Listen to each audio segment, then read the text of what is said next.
Livro de Êxodo, capítulo 19. E vamos relembrar uma história muito conhecida, uma história do povo de Israel, um momento ali único, ímpar, que eles estavam passando, vivenciando, na trajetória ali rumo à terra prometida, a Canaã terrestre, tá bom?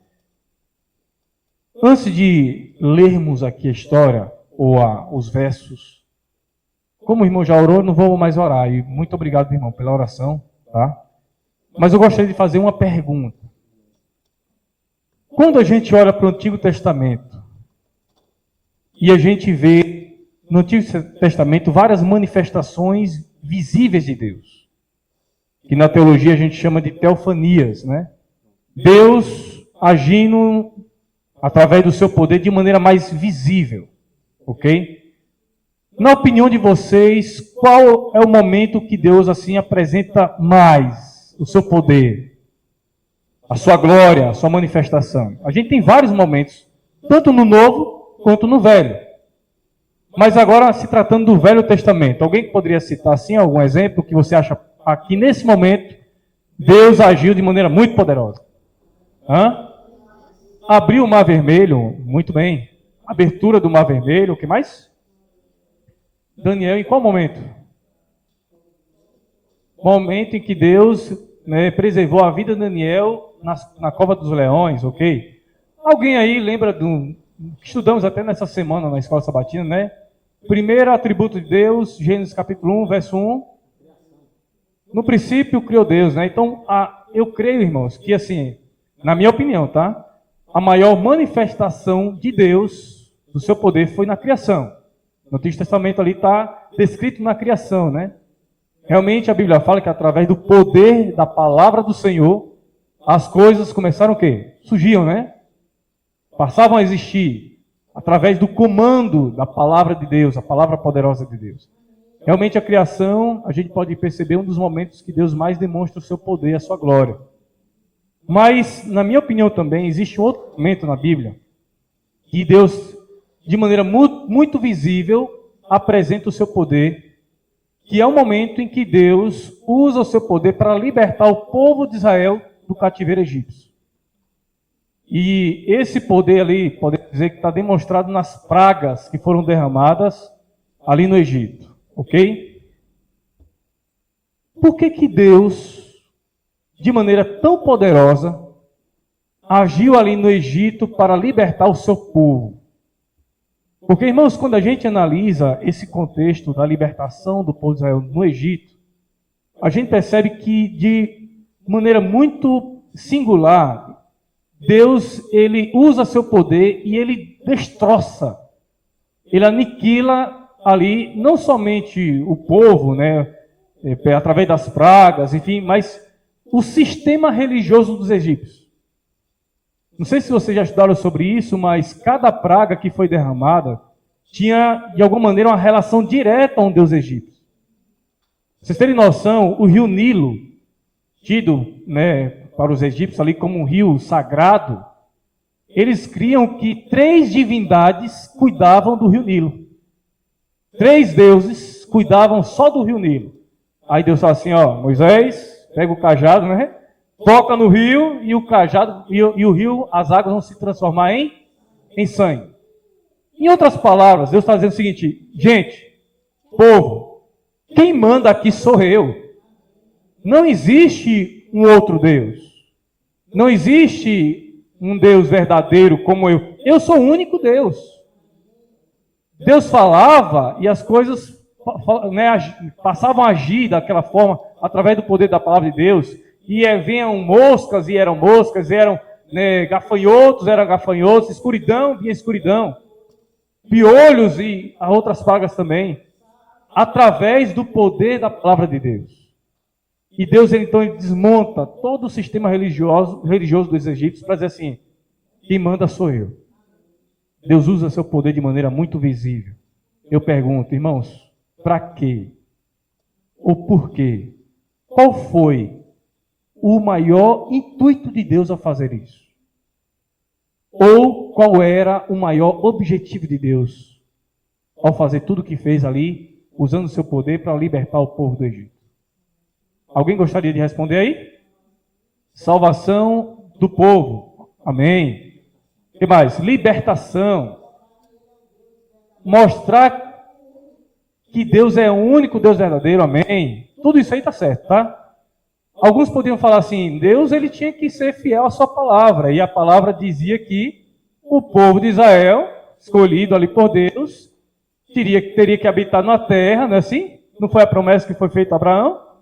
Através de ti, Abraão, farei uma grande nação, e através dessa nação habitará numa terra, e através dessa nação também viria o descendente. Então, Deus é fiel, Deus ele cumpre com suas promessas. E o povo estava lá, não estava na terra, escravizado, então Deus, de alguma maneira, tinha que libertar o povo, porque ele é fiel.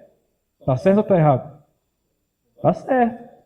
Tem um texto lá de Êxodo que fala, né, que Deus ele ouviu, Êxodo capítulo 3, ouviu o clamor do povo. Deus ele viu a aflição do povo, então Deus ele agiu, né? Porque Deus ele é benevolente, ele é amoroso, então Deus não ia deixar que o seu povo padecesse a vida, né, por mais tempo. Então Deus, por amor, agiu em prol do seu povo, sim. Mas será que todos esses aí eram o maior objetivo de Deus? Vamos para a Bíblia? 19, verso 4, verso 5 e verso 6. Diz assim: vocês viram, diz a palavra do Senhor, o que fiz aos egípcios e como levei vocês sobre asas de água e os trouxe para perto de mim. Olha aqui, irmãos. Olha aqui para mim. Deus está dizendo o seguinte: povo, Moisés, vocês viram tudo o que eu fiz lá no Egito, de maneira poderosa, visível aos olhos de todos. Vocês viram o que eu fiz lá? Vimos. Qual o objetivo? Para fazer com que vocês estivessem mais uma vez perto de mim. Perto de mim. Queridos, durante essa semana nós estudamos na lição da Escola Sabatina o tema Conhecendo Deus, né? Conhecendo Deus. E algumas peculiaridades com respeito a conhecer a Deus.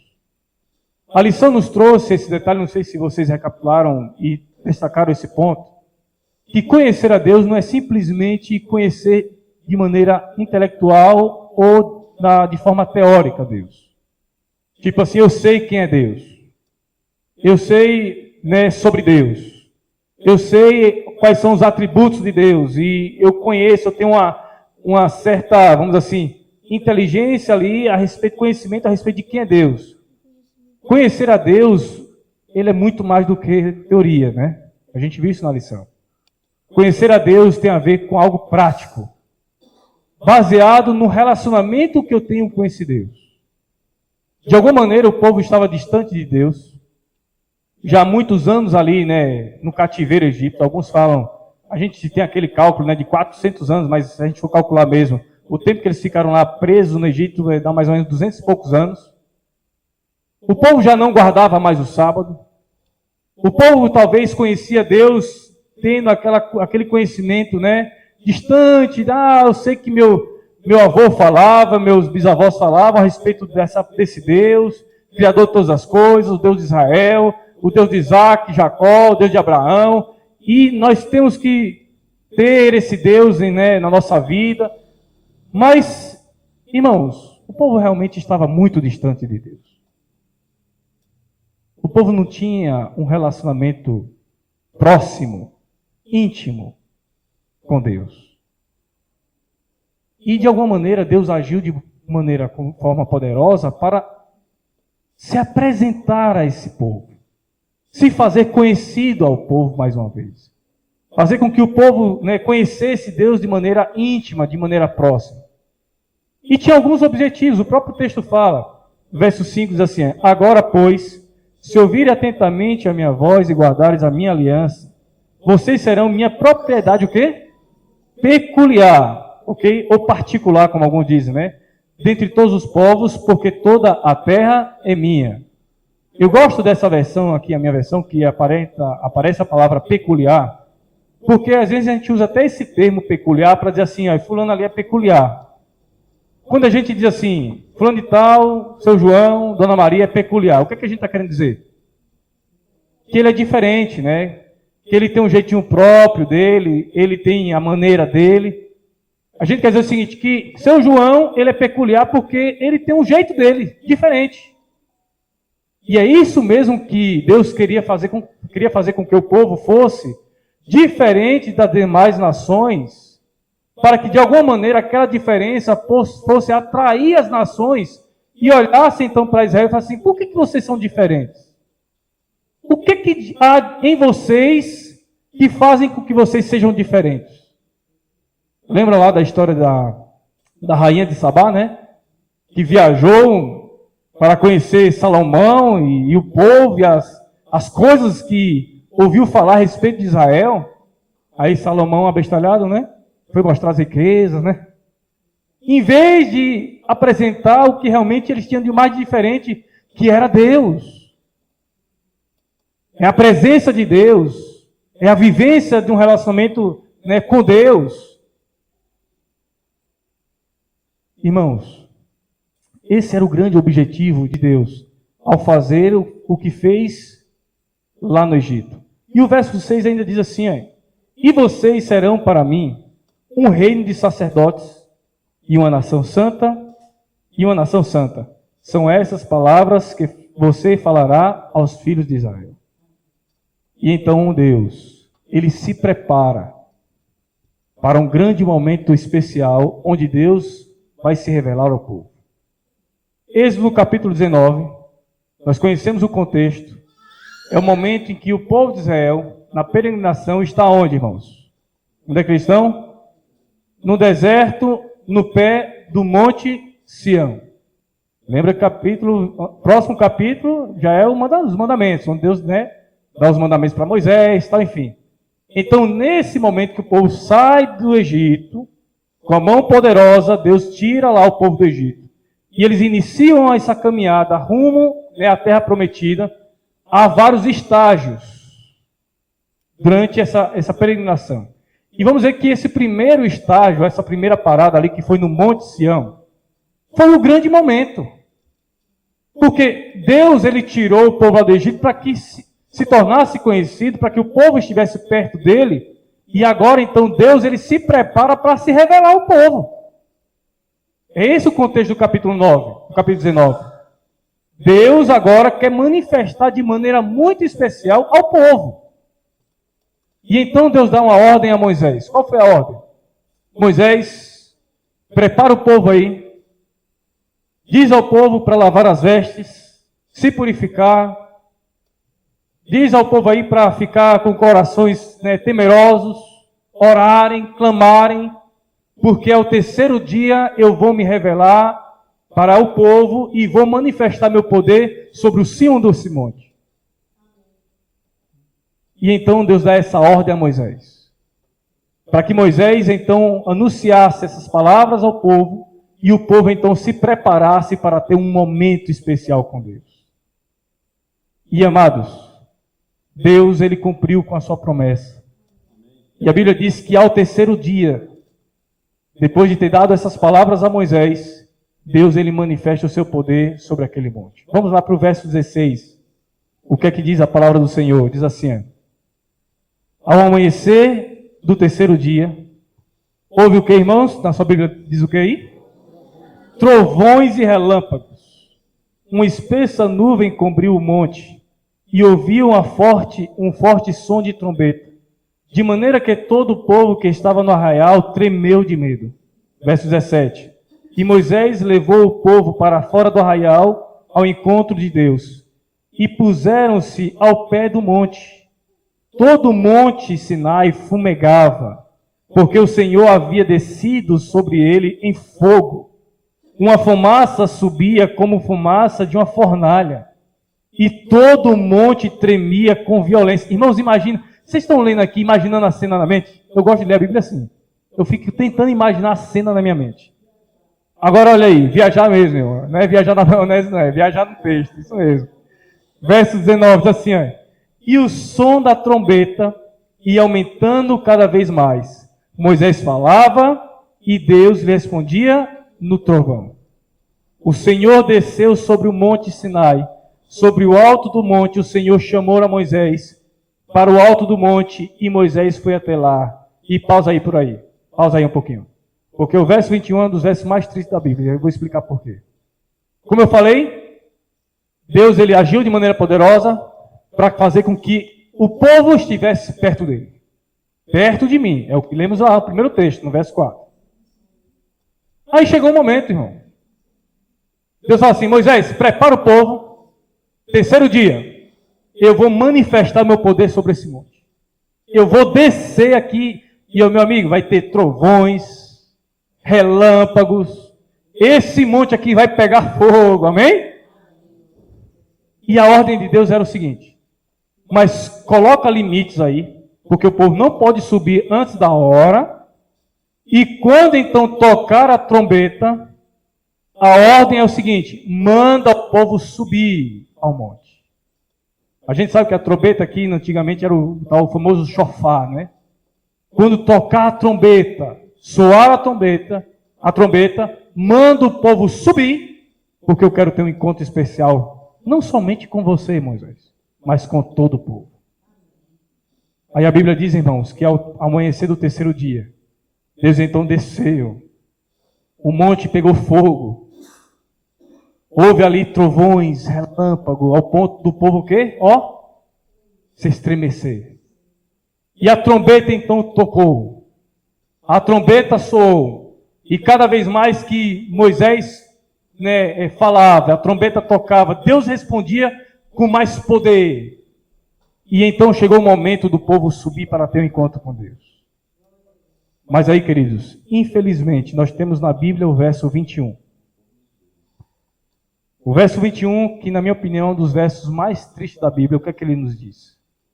Verso 21 diz o seguinte, e o Senhor disse a Moisés, Moisés, desça e avisa ao povo que não ultrapasse o limite até o Senhor, para vê-lo, para evitar que, infelizmente, muitos deles sejam o quê? Sejam mortos. Olha aqui para mim, irmãos. Imagina a cena, então, Deus fala assim, Moisés, não é Luiz Cláudio não, Luiz Gonçalves, né, que fala, chega mais perto. Deus não é Luiz Gonçalves não, mas falou assim, Moisés, chega mais perto, sobe correndo no monte, só você, Moisés, e adverte o povo para não subir. Porque, infelizmente, Moisés, se eles subirem, muitos hão de perecer. Queridos, aqui, de maneira muito clara, é o famoso casamento mal sucedido. Eu casei na igreja em 2000 e estamos em 2026, né? Tem 11 anos, então 2015, né? 2015. Na Central de Ribeira do Pombal, lá na minha cidade onde eu cresci. E eu me lembro que casamento é sempre um dia muito especial, né? Ou o mais especial, né? Quando a gente se prepara, se arruma, compra roupas bonitas, arruma a igreja. E no meu casamento, gente, por mais que na época eu era estudante ainda, e minha esposa também, nós comportávamos e sempre fui bem na comportagem. E então eu investi pesado, porque assim, eu falei assim, é uma vez só, né? Vamos mendigar não, né? E naquele negócio, né, de colocar flores artificiais, não, vamos, flores naturais. Era bem mais caro, mas eu me lembro, no meu casamento, que a gente colocou assim no corredor, aquelas flores naturais. Aquele tapete vermelho bonito. Quem fez meu casamento foi meu tio, que é pastor, pastor Paulo Luiz, que hoje é pastor lá em Recife. A gente se preparou, os padrinhos estavam ali presentes, né? Os convidados. Eu me lembro que nesse momento também alguns gostam de brincar, não é assim? Falando assim, será que a noiva vem? Porque normalmente o noivo chega primeiro, né? O noivo chega primeiro, todo bonito, bem apresentado ali, fica ali do lado do noivo o pastor também. E eu me lembro que, como foi meu tio, ele ficava toda hora brincando, né? Porque noiva atrasa. É normal no casamento a noiva atrasar, e ele ficava perguntando, será que ela vem? Será que desistiu? Será que no meio do caminho mudou de ideia? E eu me lembro muito bem que no meu casamento, também como essa igreja, tinha uma porta assim, ó, grande, que dá de frente para a área da igreja na frente. E normalmente nos casamentos eles fecham a porta, porque a noiva sai do carro e fica toda adornada, bonita, na frente da porta. O pianista já lá preparado, né? para tocar a marcha nupcial, pam, pam, pam, pam, pam, pam, pam, pam, não é assim? E, gente, então abre a porta. E quando abre a porta, a igreja, o quê? Se levanta. E os corações, ó, a mais de 1000. E aquela cena é bonita, porque a noiva vai marchando em direção ao noivo. Em direção ao seu amado. Que cena bonita, irmãos. É a do casamento. Mas, infelizmente, o texto que nós estamos estudando nos mostra um casamento mal sucedido. Porque o noivo, ele se aprontou. O noivo, ele estava pronto e ele cumpriu com a sua promessa. Ao terceiro dia, eu estarei aqui. E Deus se manifestou a sua glória. Deus manifestou o seu poder. Mas, infelizmente, Deus advertiu para que o povo não subisse e não tivesse um encontro realmente especial com ele, porque, infelizmente, o povo não tinha feito a devida preparação. O povo não estava preparado. A noiva faltou no casamento. A noiva não estava preparada. Irmãos, quando eu estudo esse texto, fala muito ao meu coração, porque quando a gente estuda profundamente, a gente percebe que a real intenção de Deus não era simplesmente ter um relacionamento íntimo com Moisés. A gente sabe que Moisés teve um relacionamento tão próximo com Deus, né? Que ele pediu assim: Deus, eu quero ver o Senhor. Eu quero ver não somente o seu poder, mas eu quero ver o Senhor. E Deus dá uma palhinha, né? Ali, lembra da história lá? Que Deus coloca a mão e passa na fenda da rocha e fala assim: você vai ver pelo menos as minhas costas. A Bíblia diz que Moisés, por ter esse relacionamento tão próximo com Deus, quando ele descia do momento que estava ali íntimo com Deus, a Bíblia diz que o rosto de Moisés brilhava, irmãos. Transparecia a glória de Deus. E eu fico imaginando o povo dizer assim: meu Deus, olha como está Moisés. Igual os meninos que gostam de Dragon Ball Z, né? Igual o Super Saiyajin, né? Tchum, tchum. Aquela glória, aquele poder, não dele, de si mesmo, mas por ter tido contato com Deus tão próximo de que, de alguma maneira, estava tendo um reflexo da glória de Deus. Deus não queria simplesmente fazer isso com Moisés apenas, irmãos. Era com todo o povo. Mas, Irineu, eu nunca vi isso. E que texto mais da Bíblia nos reforça isso? Abra sua Bíblia em Deuteronômio capítulo 5.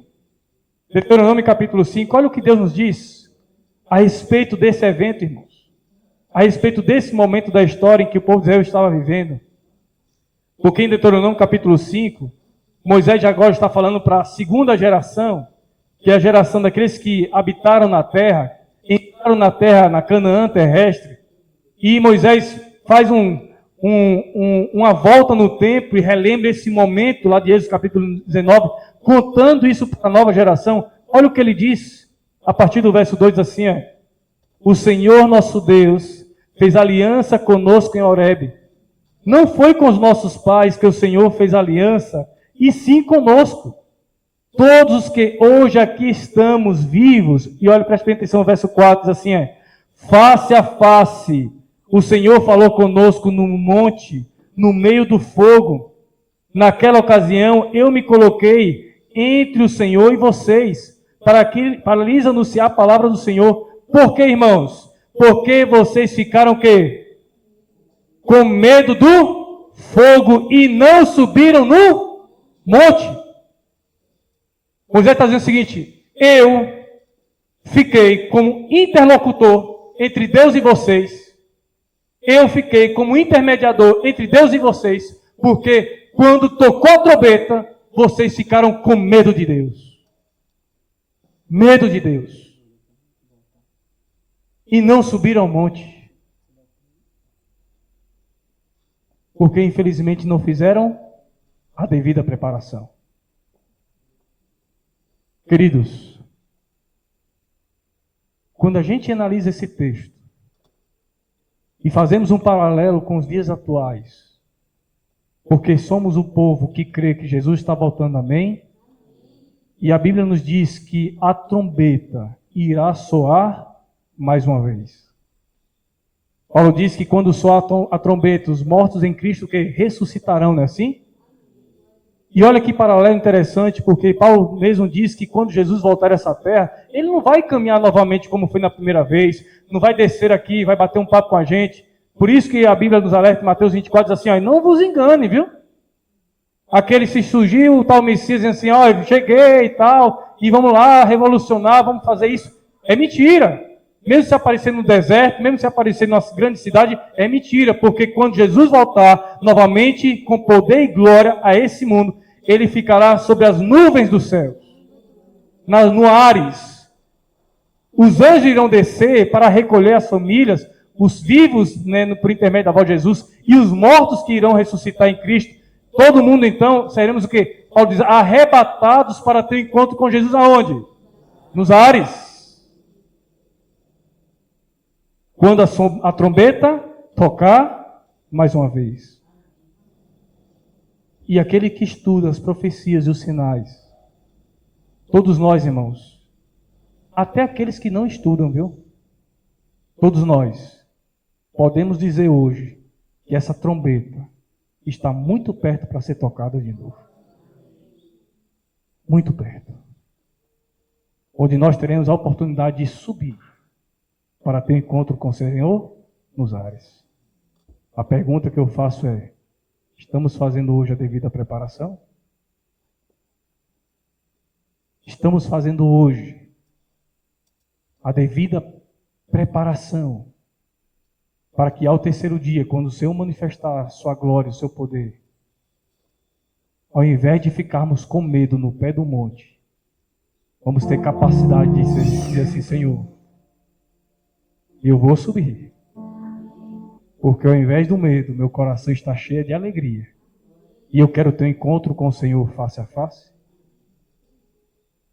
Queridos, quando a gente fala sobre preparação para estarmos prontos para a volta de Jesus, e esse é um tema que muitos até têm dificuldade, porque achamos que, como eu falei no início, que a preparação, ela se norteia a partir do conhecimento simplesmente de Deus, da teoria.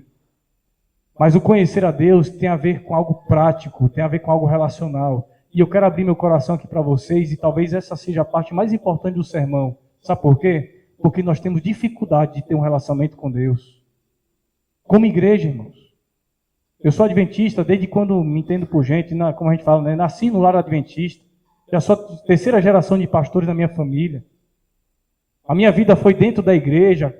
Estudei em colégio interno por 8 anos lá no IAN. Sempre tive contato com a palavra de Deus, sempre tive contato com as histórias que falam de Deus. Ouvi desde pequenininho. Acho que eu já li a Bíblia umas 3, 4 vezes. Mas se eu me basear apenas o meu conhecimento e o relacionamento com Deus, com isso que eu conheço, com a teoria, irmãos, eu não vou estar preparado naquele dia. Porque a ferramenta que mais me aproxima de Deus, a ferramenta que Deus deixou, que a gente de alguma maneira tem uma capacidade, através dessa ferramenta, de utilizar essa ferramenta, de ter um relacionamento íntimo com Deus, é a oração.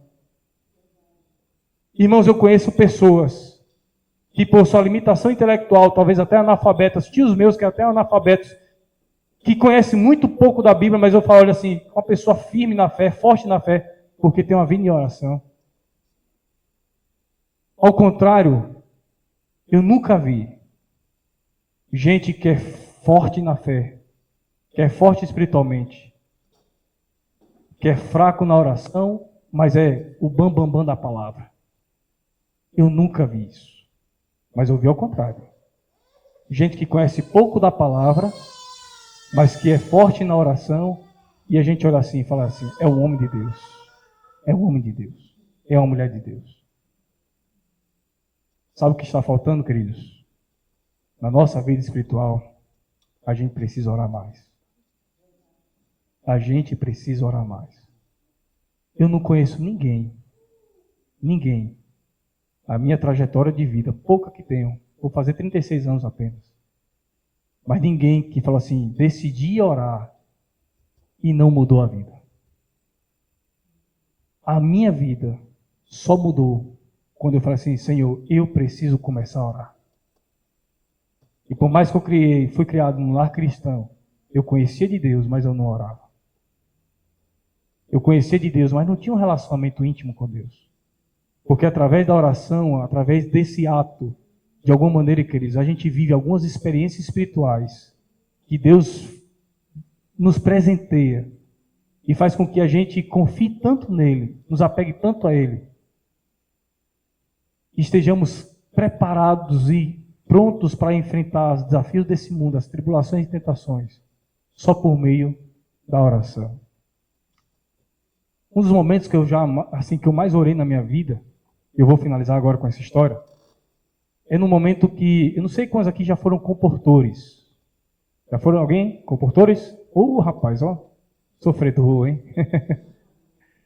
Irmãos, eu comportei mais ou menos uns 9, 10 anos da minha vida. Todo o período que eu passei na faculdade, eu comportei. E pense um momento da vida que a gente ora, hein? Primeiro porque você é pobre e lascado. Precisa voltar para a faculdade, viu, Lívia? Não tem um dinheiro no bolso. Aí você tem ali 1 mês e meio para trabalhar, fazer, né, das tripas corações, para arrumar um recurso financeiro e voltar então para a faculdade, voltar a estudar. Outra, eu era muito novo também, jovem, né? Comportei em São Paulo, comportei no Amazonas, comportei em Pernambuco, comportei em Rio Grande do Norte. Imagina aí a gente novo, conhecendo esses lugares que eu nunca tinha ido, a vulnerabilidade que a gente fica, né? Os perigos que a gente passa. E eu me lembro, irmãos, que no período ali da comportagem, eu clamava a Deus, orava a Deus, era o tempo todo em oração. Na campanha a gente fazia aquelas caravanas, momentos de oração. E por incrível que pareça, os momentos que eu tive de maior experiências, assim, onde Deus, de maneira visível, mostrou o seu poder, foi nesses momentos. Irmãos, eu já tive tantos momentos na comportagem que você não tem noção. Eu tinha um projeto que, assim, eu apresentava vários livros de saúde, livros da mente, caráter, personalidade, não. Aquele do Dr. Julian Meigosa, é mente positiva. Mas eu tinha um projeto que é o seguinte, que todo mundo que comprava um livro na minha mão, não importa qual livro fosse, eu dava o grande conflito de presente. E eu não colocava o valor do grande conflito, né, o valor de venda, no livro, no material. Eu pagava o grande conflito e dava como presente mesmo. Porque alguns comportadores espertinhos colocavam, aumentavam o valor e davam de presente. Então não estava dando presente, né? Estava embutido ali. E quantas vezes, quantas e quantas vezes a pessoa fechava a venda, entregava o livro e falava assim, agora, querida, eu tenho um presente muito especial para você. E eu puxava na minha mochila o grande conflito. Quantas e quantas vezes pessoas choravam ao ver o livro e falavam assim, meu Deus, eu sonhei com esse livro ontem. De maneira especial, tem uma mulher que hoje é Adventista Sétimo Dia, lá em Manaus, quando eu comportei em 2010. Gente, misericórdia por essa música, viu? Eu puxei o livro Grande Conflito e ela ficou com aqueles olhos assim, burgalhados, né? E eu percebi que algo tinha acontecido. Eu falei, por que você está assim assustado? E ela falou assim, Irineu, porque eu sonhei com esse livro ontem. E o meu sonho foi que esse livro era tão grande que ligava assim a terra ao céu e tinha 2 anjos segurando um do lado, outro do outro. Uma voz forte falando o seguinte, leia esse livro, leia esse livro. E quando eu puxei o livro, ela disse assim, agora entendi o recado de Deus, me dá esse livro aqui. E hoje é um Adventista Sétimo Dia. Em outra ocasião eu estava comportando em Taquatiara, irmãos, que é uma cidade já do interior do Amazonas. Foi a minha primeira campanha, eu fui junto com a Tâmara, que hoje é minha esposa, na época era até namorada, mas a gente estava comportando juntos, né, no mesmo bairro. E vocês não conhecem essa cidade de Taquatiara, mas Taquatiara é uma cidade que tem assim, uma avenida principal que corta toda a cidade. E no final dessa avenida principal tinha um bairro, que era um bairro mais elitizado da cidade.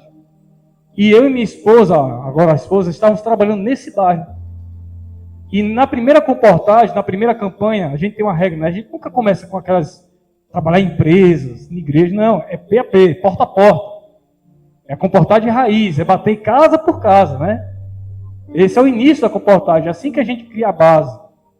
E então a gente estava trabalhando nesse bairro e o comportor tem um lema, que a gente não pode deixar nenhuma casa para trás. temos que bater em todas as casas, porque às vezes tem aquele negócio, não, essa casa aqui é casa de pobre, né, a casa não está nem rebocada, não tem dinheiro não para comprar o livro, peraí, deixa eu pular para outra. É ali que a bênção acontece, irmãos.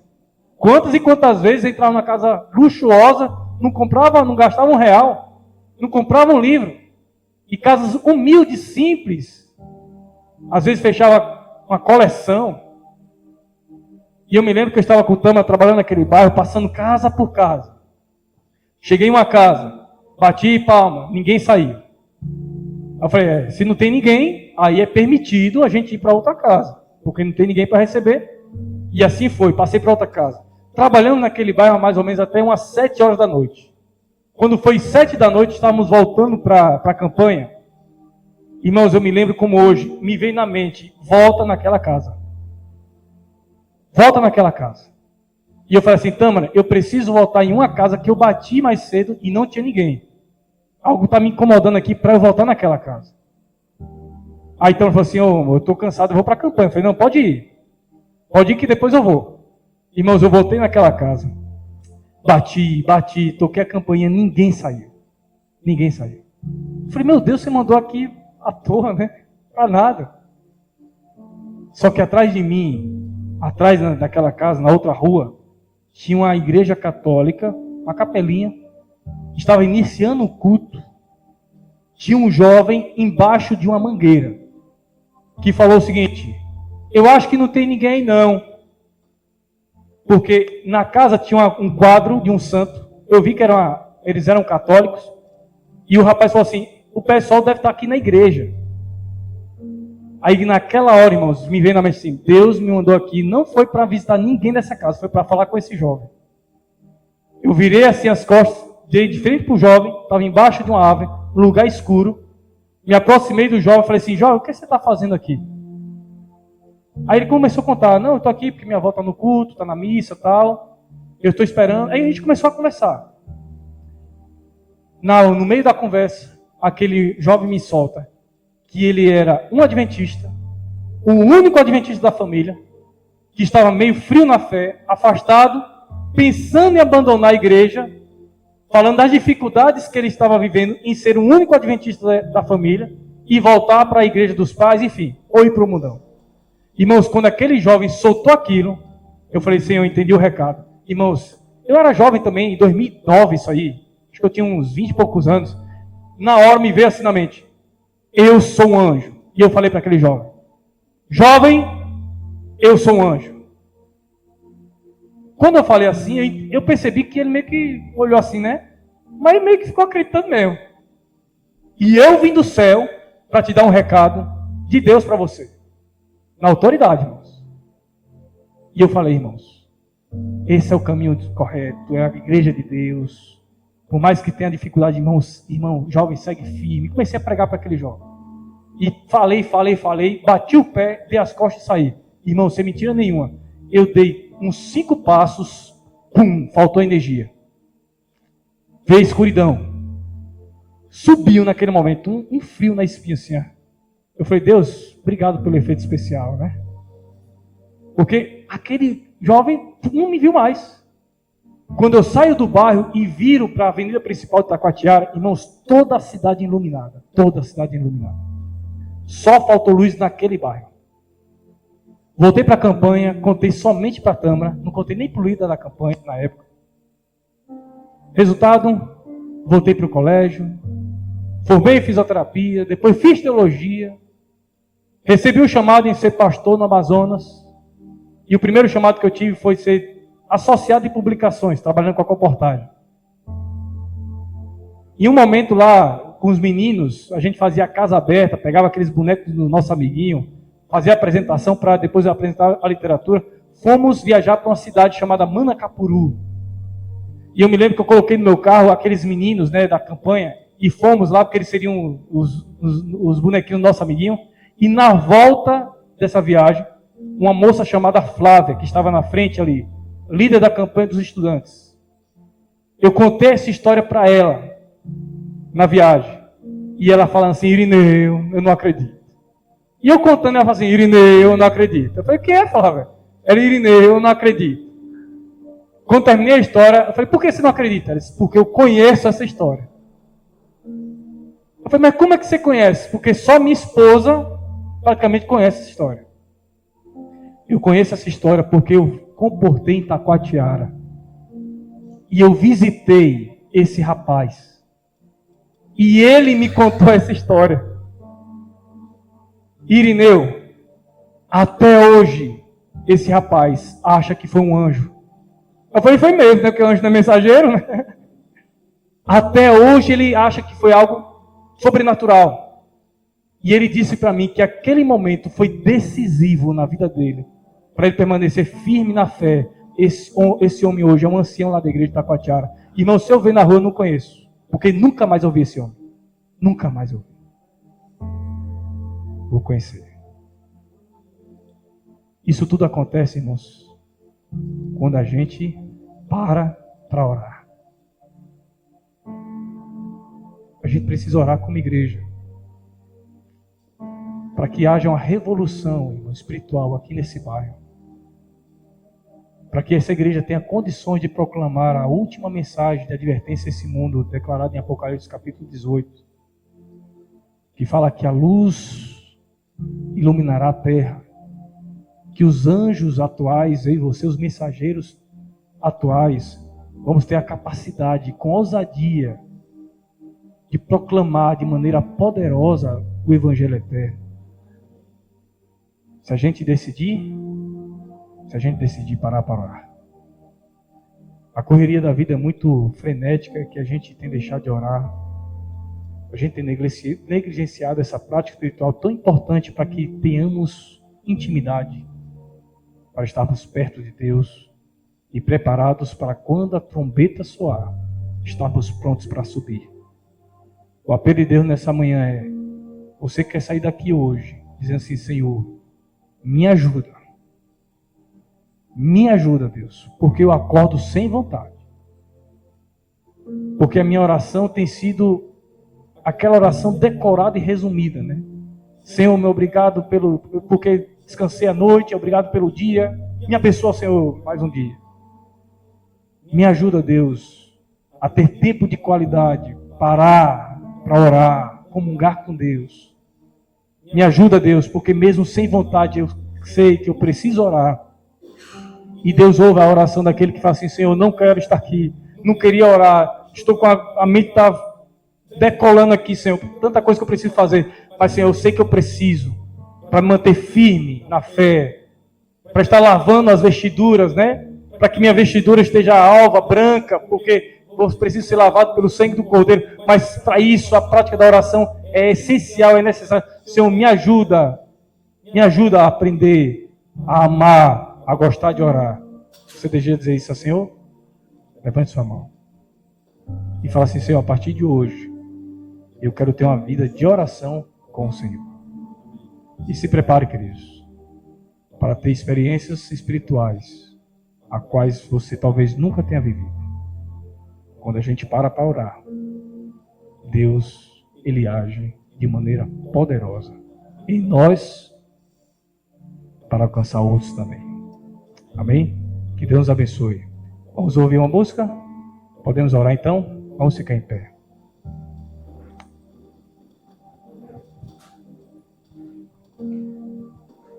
Querido Deus, obrigado a Deus pela mensagem que o Senhor nos deu nessa manhã. Mensagem, ó Deus, de advertência, mas também que nos exorta, ó Pai, sobre a necessidade que temos de estarmos perto do Senhor. O Senhor no passado já agiu de maneira tão poderosa, como vimos hoje, lá no Egito, para libertar o povo de Israel, para que o povo mais uma vez estivesse próximo do Senhor. Podemos dizer que o Senhor ainda age, ó Pai. Por mais que muitas vezes os nossos olhos não o vejam, mas o Senhor tem agido de forma poderosa hoje também para que estejamos perto do Senhor. Mas hoje, Deus, tem tanto conhecimento, tantos recursos, tantas informações. O problema maior, Deus, é que muitas das vezes somos negligentes. A nossa vida espiritual tem sido pautada, né, em reuniões no culto, ou talvez em momentos rápidos em casa, onde abrimos a lição da escola sabatina e de uma maneira rápida lemos ali. Passamos o dia e às vezes nos lembramos que nem sequer uma oração de qualidade fizemos ao Senhor.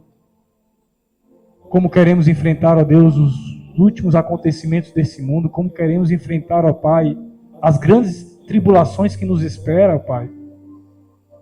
Se não temos uma vida em oração, e quando a gente olha os pioneiros do cristianismo, pioneiros da fé, ó Deus, como eles eram pessoas que tinham a comunhão, buscavam a oração, ó Deus. Ó Pai, nos ajuda, ó Deus. Nos ensina, ó Pai, a orar, nos ensina a termos esse momento, nos ensina a ter prazer em ter um relacionamento íntimo com o Senhor, ó Pai. Porque todos nós queremos estar prontos, ó Deus, preparados para quando tocar a trombeta mais uma vez. Queremos subir para ter um encontro com o Senhor pessoal, face a face nos ares. Não tendo medo, não temendo, com medo, mas alegre, preparado e cheio de esperança para viver eternamente ao lado do Senhor. Nos ajuda a isso, Pai, e opera os seus milagres em nossa vida. Em nome de Jesus. Amém.